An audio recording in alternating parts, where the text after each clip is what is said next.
chat that we're having today. Many people, I think, are not really aware of the Conservation Congress. They hardly know it exists. They might not be aware that it serves all of the citizens in Wisconsin. Or maybe some are even intimidated a little about appearing in meetings or getting involved, but they shouldn't be. Because I'm a delegate for Wisconsin Conservation Congress, and it's not an intimidating group, and it's a very helpful, good group. It all started back in 1928 when Aldo Leopold, among other conservationists, had a unique vision for protecting the natural resources and wildlife of Wisconsin. It all happened after the unprecedented decimation of the bison, the elk, the turkey, the beaver, the cougar, the fisher, the wolverine, the marten, passenger pigeons, and the wolves back in the 19th and early 20th century. That was when the citizen group Wisconsin Conservation Congress was formed, and it's called WCC for short. What it is a citizen elected advisory board. It makes Wisconsin the only state that funds the election of delegates that represent a cross-section of outdoor enthusiasts. The purpose of the WCC is to represent the views of Wisconsin citizens to the Natural Resources Board, the NRB. It's our tax dollars that do fund the WCC. 5 delegates per county are elected, but it doesn't matter if it's Milwaukee County or Rusk County. The population doesn't matter. 5 per county. That means that 360 delegates are elected. Most of these folks are consumptive users, and that means that people that enjoy hunting, fishing, and trapping for food, recreation, and sport. So what that means is the consumptive users are sitting in the driver's seat regarding input in matters regarding our natural resources. However, so then wildlife watchers, hikers, bird watchers, artists, and photographers, they're called non-consumptive users, and they've taken a back seat in their views of being represented. Some of it is their fault because they haven't stepped up to the plate. They haven't voted. They haven't been a delegate. So we need to become involved in the Wisconsin Conservation Congress by voting, submitting citizen resolutions, and becoming delegates to kind of claim a spot in the front seat. We don't want to be in the back seat. Our interests are all diverse. Our concerns can involve wilderness, water, woods, or wildlife, or all of the above, because they're all really interrelated.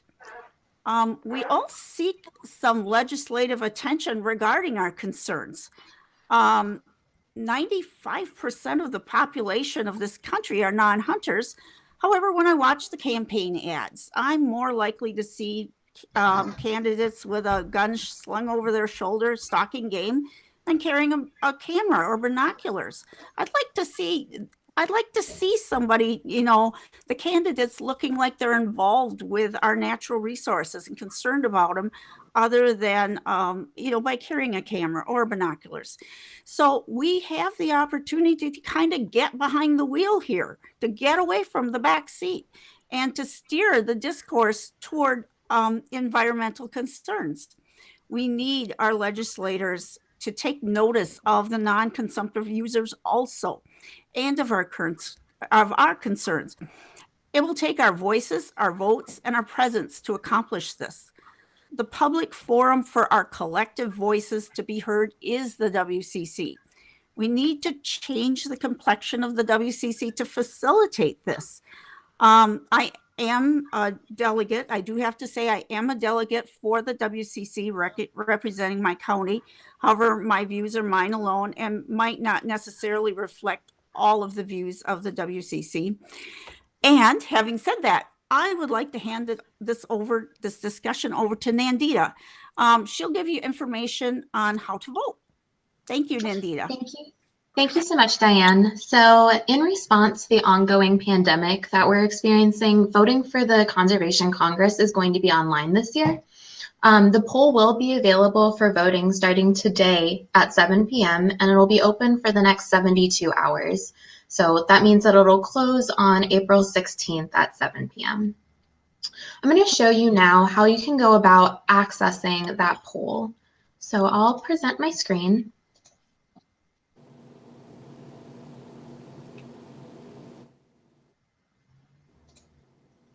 All right. And I'm going to navigate to sierraclub.org/Wisconsin.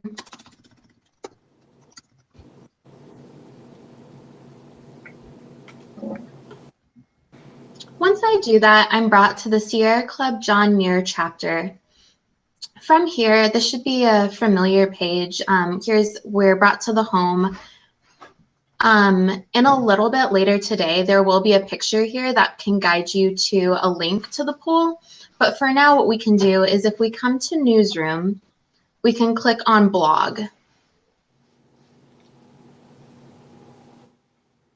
When we come to the blog, there is a blog post specifically in relation to our Conservation Congress. It's called Impact Our Environmental Future Through the Conservation Congress from Home.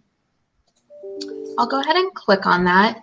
And once I do that, I'm brought to a page that talks to me about what the Conservation Congress is, a lot of the information that we're going through today during this call. If I keep scrolling, we have our information about voting, and then there's this link right here for being able to access the survey. I'll click it, and when the survey is actually open at 7 o'clock today, you'd be brought to a SurveyMonkey page where you'd be able to answer the questions for this survey. The questions are all yes or no questions, and it's really simple, easy to do. As you saw, all you have to do is access the Sierra Club page, and then you'll be able to access the survey all from the comfort of your home, so you don't have to go anywhere to do it. All right. And with that, I'm going to pass it over to Jim Curler, who's going to talk about some of our recommendations from our voter guide in relation to these questions in the survey. Thank you, Nandita. And thank you all also, Diane. I thought you both did a wonderful job of both showing why you would want to be interested in participating and also how you can participate. So I'm just going to review some of the recommendations the John Muir chapter of Sierra Club is going to make for you in the event that you do decide to cast your votes. And I certainly hope you do. The questionnaire is divided into two parts. The first part is the DNR's advisory questions, and then there's the questions that come from the Wisconsin Conservation Congress. And so there'd be questions here on both sides of that. They're all sequentially numbered, so it just goes through, and when you get partway through, you switch over into the Conservation Congress questions. And the first questions we want to make a recommendation on are questions 1 through 7, and these are all pretty closely related.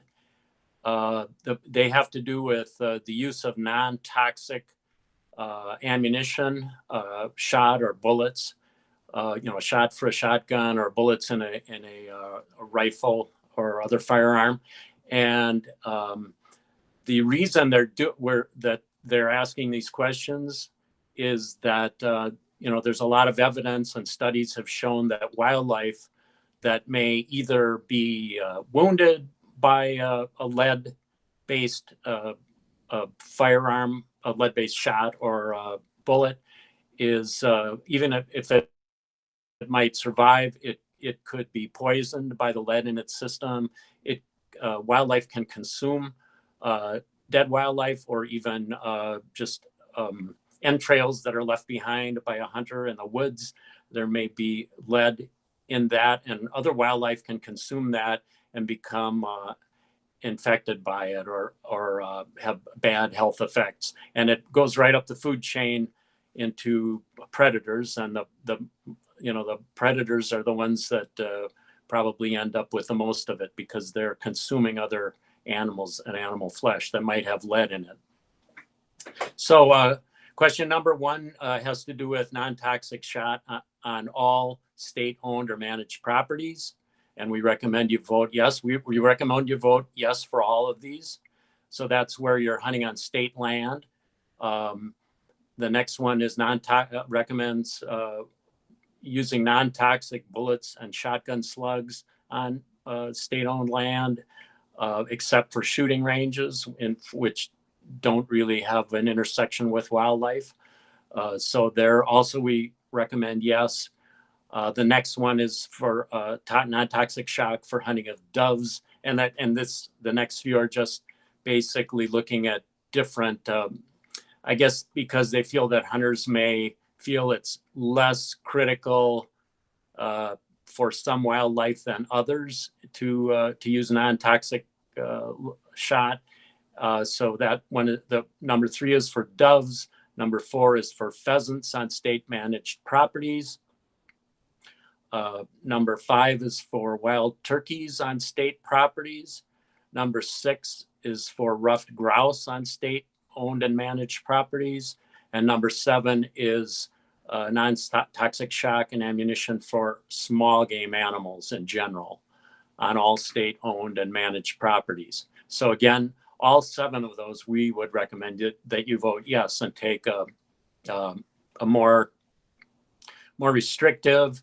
It's going to cost hunters something a little bit more generally to pay for non-toxic ammunition, but we feel that's an overhead they should have. And by the way, I'm a consumptive and a non-consumptive user.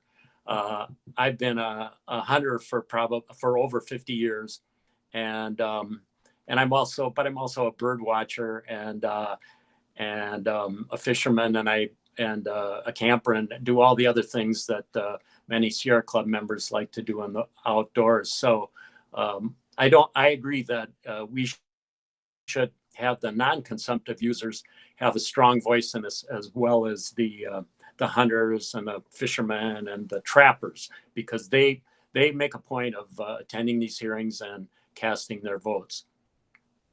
So the next question, which I think if you happen to be looking at our blog page right now, you won't see this one, but it's one we'll also recommend that you vote yes for, and that is number 16. And that's to prohibit the baiting and feeding of deer statewide.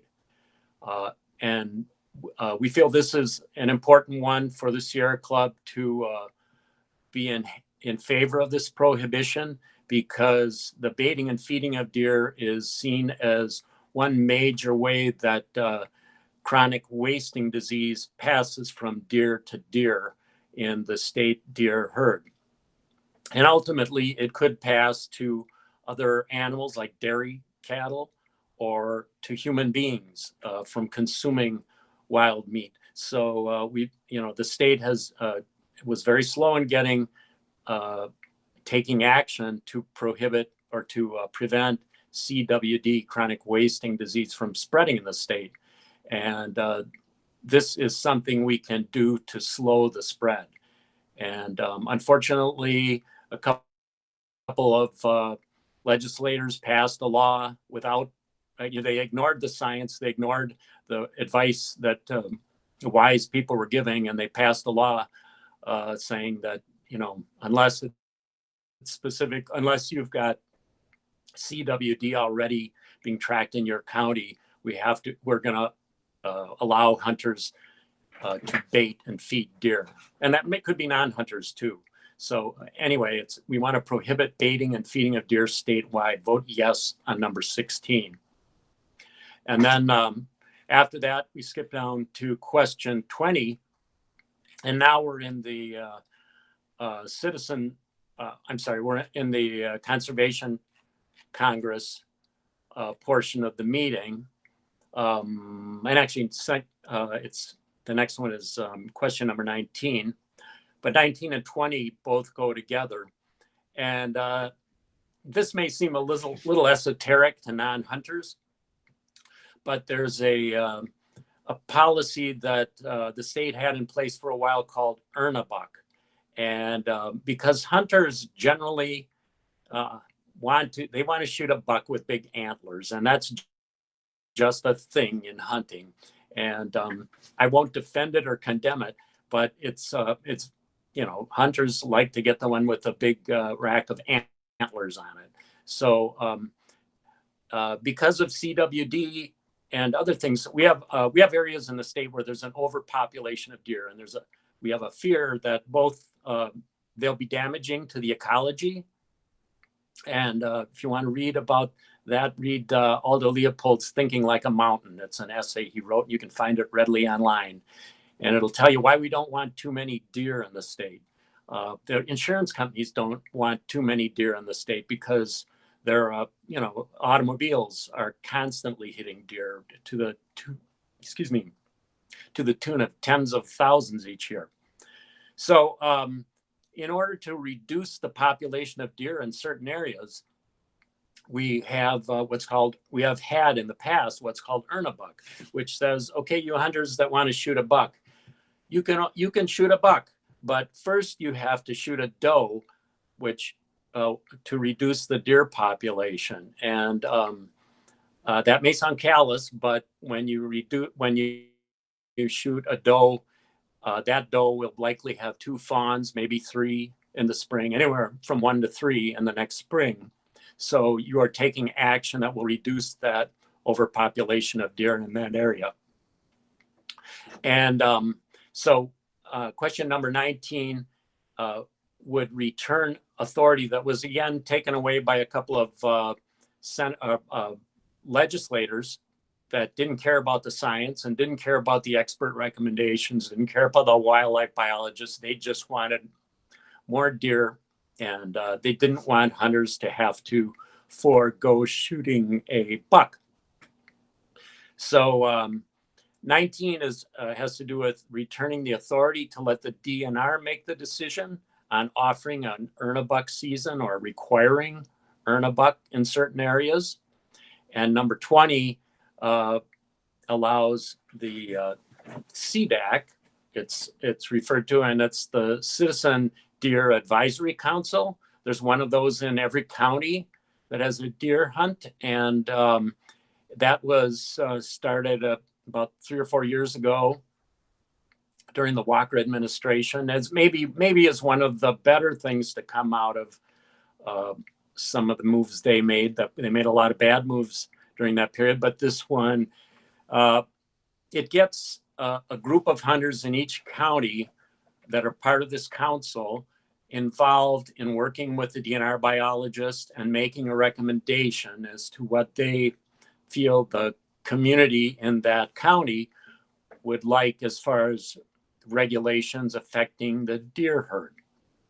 And I think the general perception of this is that when these CDACs came to be, some of the sort of non-scientific interests that hunters had were moderated a little by the fact that this group of your local hunters sat down and learned about what the DNR had to say and learned what some of the scientific facts were, and then they made a recommendation to help set up the deer seasons. So again, this would allow the use of earn a buck. It would allow them to recommend, oh yeah, we've got too many deer here in our county. We need to have a season, an earn a buck season that will reduce the overall number of deer. And there was actually last year, there was a county that wanted to do that. There was at least one that wanted to have that kind of a season, and they weren't allowed to because of this law that was passed forbidding it. So this is a good thing to vote yes for. It makes it known that hunters and non-hunters want the ability to prevent the deer herd from growing too fast and too far. So that's 19 and 20. The next one is question number 28. And there's an explanation for each of these questions if you read through the survey itself. But 28 has to do with something you may have heard of called the Back 40 mine proposal. It's actually, the mine is proposed for Michigan, the Upper Peninsula of Michigan, along the Menominee River up there, and right adjacent, right along the shores of the river. And it'll be an open pit sulfide mine, which is kind of the worst kind in terms of runoff, because the sulfur that runs off combines with water and air, and you get sulfuric acid, and it can be very damaging. If it runs off into the water, it can be damaging in the air. Sulfide mines are damaging where people and wildlife are present. And so this basically suggests that the Wisconsin Conservation Congress recommend or take a position opposing this project in the Upper Peninsula of Michigan. And there are plenty of people, including the Sierra Club, that are already opposed to it. And in Wisconsin, we're opposed to it because the Menominee River is a border river between the two states, and it runs into Lake Michigan. So it has a lot of impacts. Any of that pollution running out of the mine and into the waterway will definitely affect Wisconsin waters. So this is another one we recommend that you vote yes on opposition to this mine. And so that was number 28. And the last one that we're making a recommendation on is number 55. And this is another case where there's an opportunity for participation by the non-consumptive users. Today, so much of the wildlife funding that the state has, and even nationally, comes from hunters and fishermen, because there are taxes that are levied on some of the equipment and things like bullets and fishing lures and those kind of things. There are charges, or there's a tax that applies to all of those, and that tax gets passed down to some of it to the states for wildlife management, and also through license fees, hunters and fishermen help pay for wildlife management. And the non-consumptive users don't pay anything for the most part, unless it comes from state general funds. So this would suggest that the legislature create an alternative funding source in addition to these license fees, which is how you can contribute in Wisconsin. I remember hearing mentioned, well, maybe when you buy a pair of binoculars for bird watching, there would be a tax imposed on that. And I'm not in a position to recommend what the best approach is to it. But the one thing that's important is the legislature should be looking at it. And for two reasons, we're running out of money because hunters are kind of retiring and they're aging out, and not as many children hunt today as have in the past. The number of women hunting is increasing, but this source of funding is slowly lowering, and we need to look for an alternative source so that we can continue to have the science applied to our wildlife management and be able to have wardens out enforcing the laws relating to wildlife. And we need to come up with a way to find that money. And it also, a side benefit for those non-consumptive users is that when fishermen and hunters are the only ones paying for it, they may feel like, well, we've got to, this is for us and we're the ones paying for it. Why should the DNR listen to you when you say something?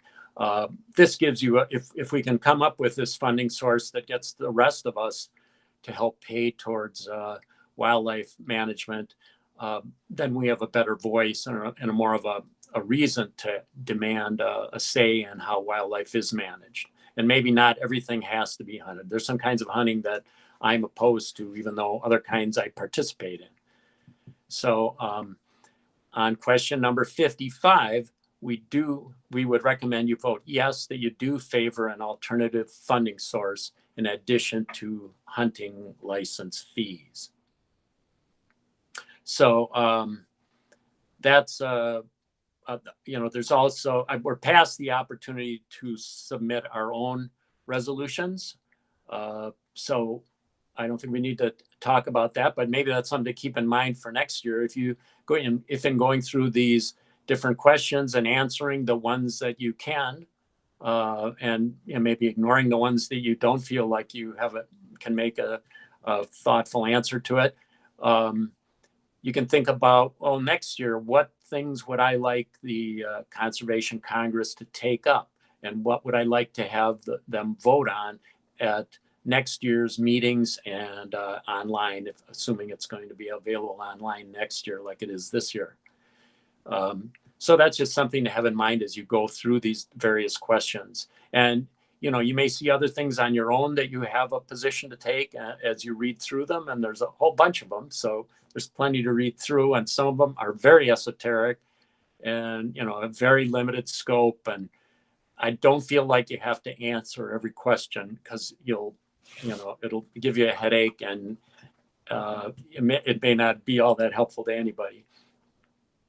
So anyways, thanks for listening and maybe asking questions as we go forward. But I'll turn it over to Catherine, who will talk about the resolutions that have been made that you may want to voice your preference on. Catherine? Thanks, Jim. So yeah, as mentioned, the Conservation Congress also gives the opportunity to submit citizen resolutions, which are essentially additional questions that can be voted on, and they are county by county. So in order to be voted on, they have to be submitted in your county. So this year, the Sierra Club drafted 3 resolutions that we had been asking our supporters to submit to each of their individual counties. And as Jim mentioned, the submission period has ended, but we do have several counties in which our resolutions have been submitted to. And I'm just going to highlight those 3 resolutions again and encourage all of you to support them if you do see them on your questionnaire. So the first resolution that we wrote was regarding the NTEC power plant. And through this resolution, we are asking the DNR to deny water permits for this plant. This plant is proposed to be built up in Superior, Wisconsin, and it will be extremely harmful to the surrounding environment and community, and it's particularly threatening to the area's water sources. The construction of the plant will destroy a lot of the area's wetlands, and then fracking is also an extremely water-intensive process, and this process will likely dry up the existing aquifer in the area and can even threaten to lower the groundwater levels in the area as well.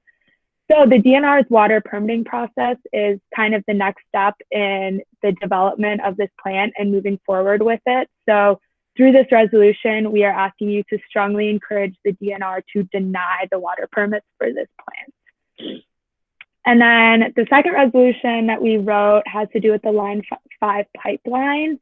And through this resolution, we are asking the DNR and the Wisconsin Natural Resources Board to stop Enbridge from building a new segment of this pipeline as they have proposed, and also to decommission the entire pipeline. Line 5 is over 66 years old. It's very outdated. The technology is outdated. It's getting run down, and it's already spilled 1.1 million gallons of oil through several different problems with it. And its outdated technology is threatening more spills every single day. And the pipeline runs through some very vulnerable areas that would have particularly disastrous consequences if a spill were to occur. One of the biggest examples is in the Straits of Mackinac. And then the new proposed segment would also run through Copper Falls State Park, which threatens the contamination of that area as well, which would be very bad. And we want to protect our state parks in Wisconsin, so we definitely don't want that new segment to be built, and we don't want this pipeline to keep occurring at all. So through this resolution, we want to encourage the state of Wisconsin to deny the construction of this new segment and also decommission Line 5 altogether. And then last but not least, our third resolution has to do with the Every Kid Outdoor Pass. And this pass is actually a federal initiative that allows every fourth grader and their entire families to have free access to national parks across the country.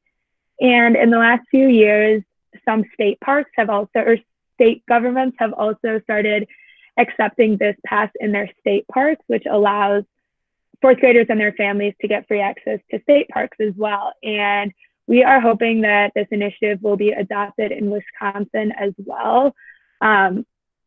Exposing young Wisconsinites to all the beauty in their home state is something that's super important to us. And we don't think that financial limitations should stop children from being able to see all of the beauty that Wisconsin has to offer. So this resolution urges the DNR to accept the Every Kid Outdoor Pass in state parks in Wisconsin.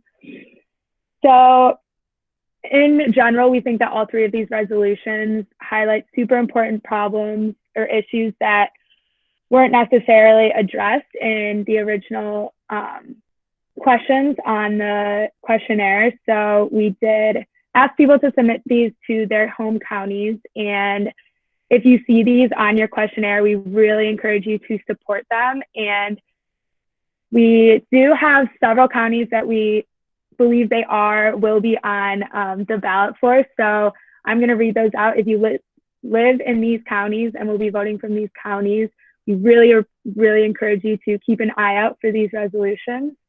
So the counties that they should be on the ballot for are Ashland, Bayfield, Dane, Dunn, Jackson, Menominee, Milwaukee, Outagamie, Racine, Waukesha, and Winnebago. So if you live in those counties, please keep an eye out for these resolutions. We think they're super, super important. And hopefully by giving these resolutions a lot of support in the hearings in the next few days, hopefully that will put pressure on our decision makers and the government to take action on these. And then with that, I will turn it back over to Diane. Well, thank you very much, all of you, for your wonderful presentations. The Spring Conservation Congress questions really can be somewhat ambiguously worded. So I think it was very helpful to have the official positions of the Sierra Club presented. They are able to assist you with the voting process when you do vote online.